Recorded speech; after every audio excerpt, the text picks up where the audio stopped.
It started on a gray, windy afternoon inside a crowded grocery store, the kind of place where people rushed past one another without ever looking up. But that day, something happened that made everyone stop and look. A woman stood trembling near the checkout lane, clutching a small bag of groceries. A security guard had her by the wrist, accusing her of stealing. Her eyes were full of fear, confusion, and something deeper, something that didn't quite fit the picture of a criminal. The manager's voice boomed across the store. "Ma'am, you've been caught on camera not paying for these items. You'll have to come with us." People whispered, some shook their heads, others pulled out their phones to record. No one stepped in. No one, except one man. From the other end of the aisle, Jake Turner, a tall, broad-shouldered man with kind but tired eyes, pushed his shopping cart forward. A single dad, a veteran, and someone who'd seen the world at its worst, he didn't rush to judge anymore. He noticed her trembling hands, her trembling voice. Something wasn't right. "Hold on," Jake said, stepping closer. "You sure you got this right?" The guard turned sharply. "Sir, mind your own business. She's been caught red-handed." But Jake didn't move. "I was behind her in line. The scanner didn't beep for one of her items, your machine froze." She looked confused, tried to tell the cashier, and no one listened. The manager rolled his eyes. "We have protocols." Jake's jaw tightened. "Protocols are for thieves. She's not one. You're making a mistake." The woman looked at him, tears forming. She whispered, "Please, I didn't steal anything. I just wanted to get home." Her voice broke something in him, a memory, maybe. His late wife had been falsely accused once too, back when they were struggling. No one believed her then. Jake swore he'd never stand silent again when he saw injustice. When the police arrived, the situation escalated. The crowd pressed in closer, murmuring. Jake stood his ground as the officer prepared to cuff her. "You don't need to do that," Jake said firmly. "Check her badge." The cop paused, confused. "What did you say?" Jake pointed at the woman's purse lying on the floor, half open. Inside was a folded leather wallet, the kind every law enforcement officer carries. The officer picked it up, flipped it open, and froze. There it was, a police captain's badge. The air went still. The crowd stopped whispering. The manager's face went pale.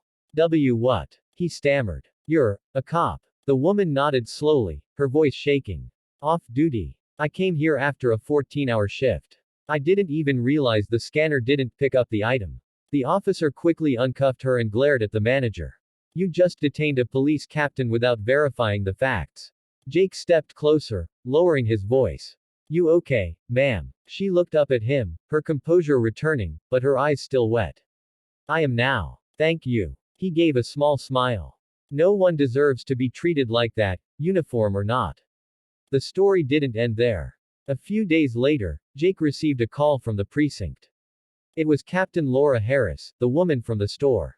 She wanted to meet. When they sat down for coffee, she told him something that surprised him. She'd been struggling with burnout, depression, and guilt.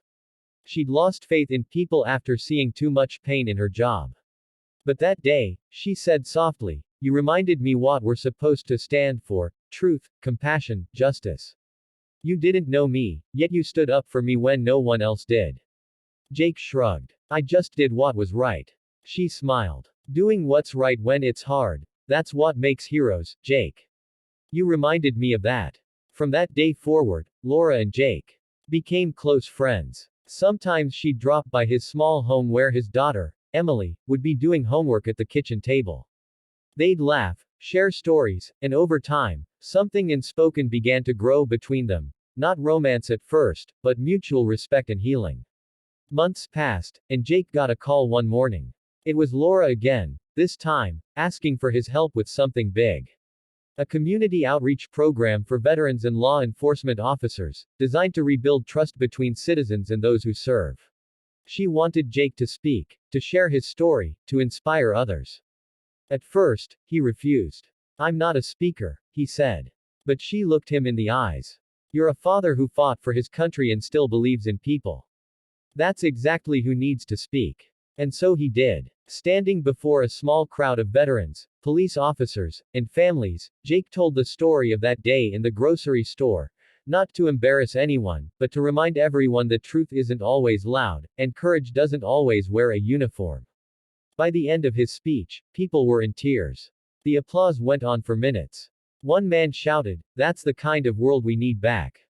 As the camera faded to black, Jake's voice carried over the screen. If you believe one voice can still make a difference, even in a world that's forgotten how to listen, hit that like button, subscribe, and share this story.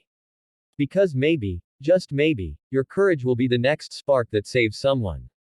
The story of a single dad veteran and an off-duty police captain became a reminder that sometimes, heroes don't come in uniforms or capes. Sometimes, they come in worn-out jackets, holding grocery bags, and refusing to look away when the world goes silent. And as Jake walked out of that hall, hand in hand with his daughter, he looked back at Laura and smiled. Maybe this time, life was finally giving something good back.